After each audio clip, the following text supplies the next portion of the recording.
You know, there are many worlds out there that are similar to ours, each with their very own weather, environment, and even people. Yes, we are not the only ones out there in our vast universe.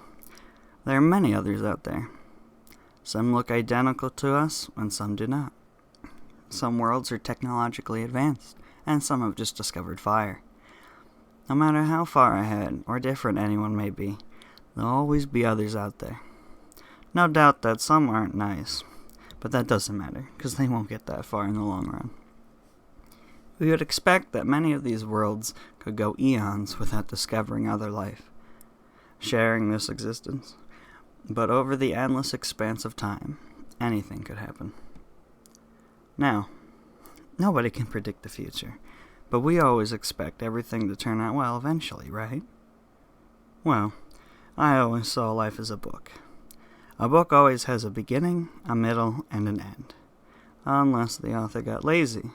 But that aside, life is like a book in many ways. One thing about that is that you will never know what part you are on. And no, a bookmark will not help with that.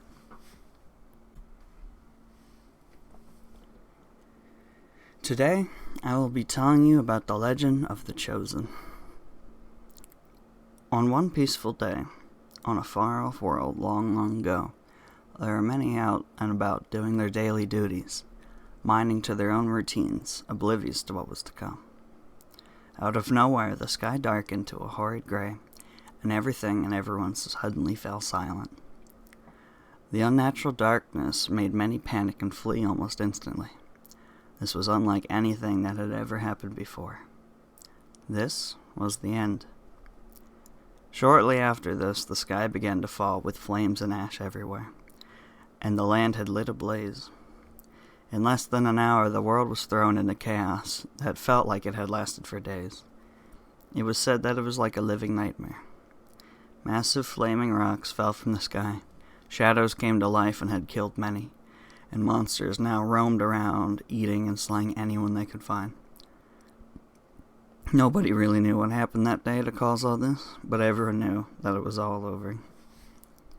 This not only happened to that world, but to many others before and after this one. All these worlds had seen all sorts of different events, and they all met the same fate in the end, whether it was quick or not. There were always nothing left. Nobody could stop it. Many have tried, but nobody was ever successful. As for the people, many resorted to violence and became just like the monsters that were all over. Many sat back and watched helplessly as their home was quickly coming to an end.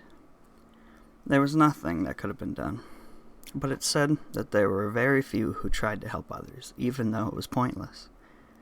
These few never gave up. They never stopped trying, even till the very end.